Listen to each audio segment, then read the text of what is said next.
प्रिय दर्शकों, यह कहानी एक नागिन के बदले की है, जो न केवल रोमांच से भरपूर है, बल्कि करुणा, प्रतिशोध और प्रकृति के साथ मानव के संबंधों की गहराई को भी दर्शाती है। ये एक ऐसी गाथा है जो हमें यह सिखाती है कि हम चाहे अनजाने में ही सही, यदि प्रकृति के किसी जीव को हानि पहुंचाते हैं, तो उसका परिणाम कभी-कभी बहुत भयानक हो सकता है। तो आइए, बिना समय गंवाए इस अद्भुत और मार्मिक कहानी को सुनते हैं। प्राचीन काल की बात है। भारत के एक दूरस्थ गांव में एक किसान अपने छोटे से परिवार के साथ रहता था। उसका नाम था धर्मा। धर्मा एक ईमानदार, मेहनती और शांत स्वभाव का व्यक्ति था। हर सुबह वह अपने बैलों की जोड़ी के साथ खेत में काम करने निकल जाता और शाम को थके हुए लेकिन संतुष्ट मन से घर लौट आता। गांव में लोग धर्मा की बहुत इज्जत करते थे, क्योंकि वह किसी से दुर्व्यवहार नहीं करता था।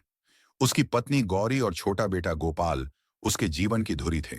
गांव के बुजुर्ग अक्सर नागों की कहानियां सुनाया करते थे। ऐसे नाग जिनके पास दिव्य मणि होती थी, जिनकी पूजा करने से सुख शांति मिलती थी और जिनके श्राप से पूरा वंश नष्ट हो सकता था। धर्मा ये बातें ध्यान से सुनता, लेकिन कभी किसी जीव को नुकसान नहीं पहुंचाता था। एक दिन धर्मा अपने खेत की जुताई कर रहा था। पूरा खेत वह हल से जोत चुका था, लेकिन एक कोना ऐसा था जहां हल नहीं पहुंच पा रहा था। वह कोना कुछ ऊंचा था और मिट्टी काफी सख्त थी। धर्मा ने अपने बैलों को बांधा और फावड़ा लेकर उस कोने को समतल करने लगा। उसने 3 कोनों को ठीक से समतल कर दिया, लेकिन जब वह चौथे कोने पर पहुंचा, तो जैसे ही उसने फावड़ा चलाया, एक हल्की चीख उसके कानों में पड़ी। धर्मा ने चौंक कर फावड़ा नीचे रखा और उस स्थान को ध्यान से देखा। मिट्टी के ढेर के नीचे एक सुंदर, चमकदार त्वचा वाली नागिन घायल पड़ी थी। उसकी आंखों से पीड़ा झलक रही थी और उसका फन आधा उठ चुका था, मानो वह चेतावनी दे रही हो। धर्मा ने भयभीत होकर पीछे कदम खींचे और कांपती आवाज में बोला, मुझे क्षमा करो देवी, मेरा उद्देश्य तुम्हें हानि पहुंचाना नहीं था। लेकिन नागिन का दर्द और क्रोध उसकी क्षमा से अधिक था। वह धीरे धीरे सरकती हुई उस जगह से निकली और एक विशाल पेड़ के नीचे जा छिपी। उसके जाते ही वातावरण में अजीब सी सिहरन फैल गई। हवा थम गई, पक्षी उड़ गए और किसान का मन अनजानी आशंका से भर गया। उस रात धर्मा को सपना आया। एक सुंदरी, जिसकी आंखें ठीक वैसी ही चमक रही थीं जैसी नागिन की थीं, उसके सामने खड़ी थी। उसने कहा, धर्मा, तुमने मेरे जीवन साथी को मार दिया। वह उस बिल में विश्राम कर रहा था जब तुम्हारा फावड़ा उसके सिर पर पड़ा। मैं प्रतिशोध लूंगी, पर तुम्हारे खिलाफ नहीं, तुम्हारे वंश के खिलाफ। धर्मा पसीने पसीने होकर जागा। उसने देखा गौरी और गोपाल गहरी नींद में सो रहे थे, लेकिन उसका दिल कांप रहा था। अगले दिन से अजीब घटनाएं शुरू हो गईं। पहले तो खेत में उगती फसलें बिना किसी कारण सूखने लगीं। बैल एक दिन बिना कारण भड़क उठे और धर्मा को चोट पहुंचा दी। गांव वाले कहने लगे, यह जरूर किसी श्राप का असर है। फिर एक रात गोपाल गायब हो गया। गौरी विलाप करने लगी। धर्मा पागलों की तरह पूरे जंगल में भटकता रहा, लेकिन उसका बेटा कहीं नहीं मिला। 3 दिन बाद एक झील के किनारे गोपाल मिला, बेहोश लेकिन जीवित। गोपाल जब होश में आया तो उसने जो कहा वह सुनकर सब सन्न रह गए। मैं एक सुंदर और डरावनी औरत के साथ था। उसने कहा कि मेरे पिता ने उसके पति को मार डाला है। वह मुझे हमेशा के लिए अपने साथ ले जाना चाहती थी, लेकिन किसी बूढ़े नाग ने उसे रोका और कहा कि प्रतिशोध न्याय से बड़ा नहीं हो सकता। तभी मैं वहां से छूट पाया। धर्मा समझ गया कि यह नागिन की आखिरी चेतावनी थी। धर्मा ने गांव के पुजारियों से सलाह ली और जंगल के उस हिस्से में एक नाग मंदिर बनवाया जहां उसने नाग को मारा था। उसने वहीं एक यज्ञ करवाया और नाग वंश से क्षमा मांगी। उस रात फिर से वही नागिन सपने में आई, लेकिन इस बार उसकी आंखों में क्रोध नहीं था, बल्कि करुणा थी। धर्मा, तुमने अपने अपराध को स्वीकार कर प्रायश्चित किया। तुम्हारे वंश को अब कोई हानि नहीं पहुंचेगी। पर यह मत भूलना, प्रकृति के हर प्राणी का जीवन महत्वपूर्ण है। इसके बाद गांव में फिर से शांति लौट आई। खेतों में हरियाली फैल गई और गोपाल बड़ा होकर एक प्रकृति संरक्षक बना।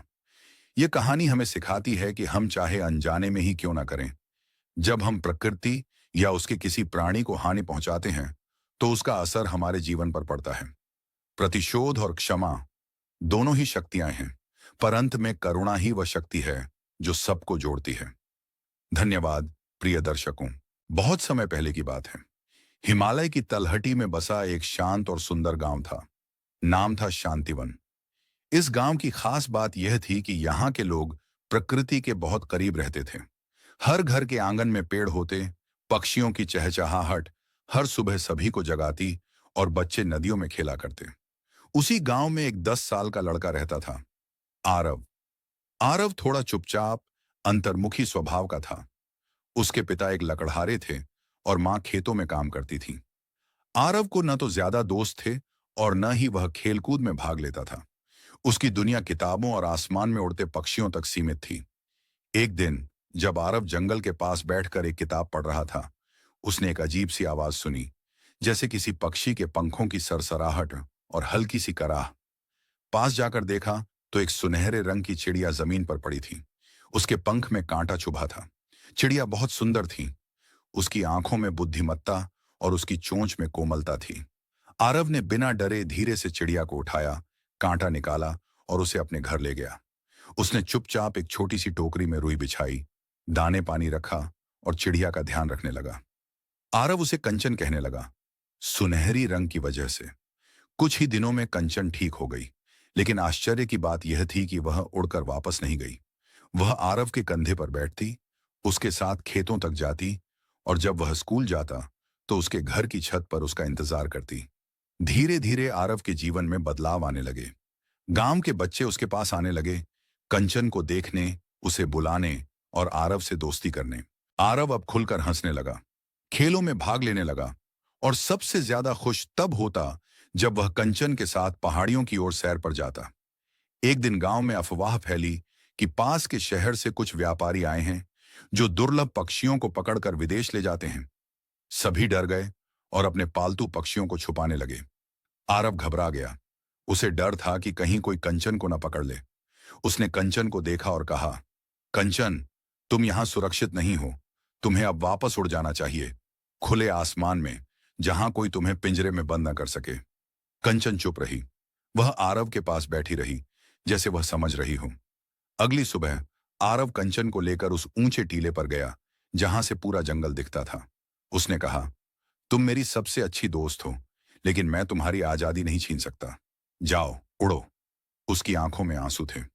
कंचन ने कुछ देर आरव को देखा, फिर अपने पंख फैलाए और खुले आसमान में उड़ गई, ऊंची और ऊंची, जब तक वह एक सुनहरी बिंदु बनकर आंखों से ओझल नहीं हो गई। आरव दुखी था, लेकिन गर्व से भरा भी। उसने कंचन को अपने दिल में बसा लिया। कुछ महीने बीते। आरव अब गांव का सबसे समझदार और लोकप्रिय बच्चा बन चुका था।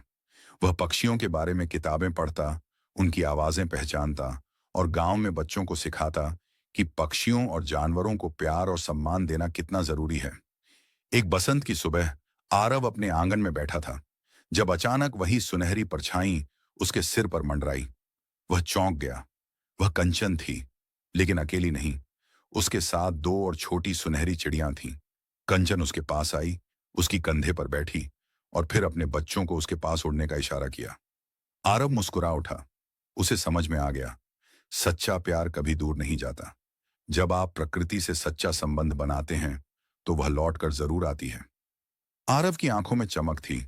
वह जान गया था कि उसने जो किया वह सिर्फ एक दोस्ती नहीं, बल्कि प्रकृति के साथ एक अटूट रिश्ता था।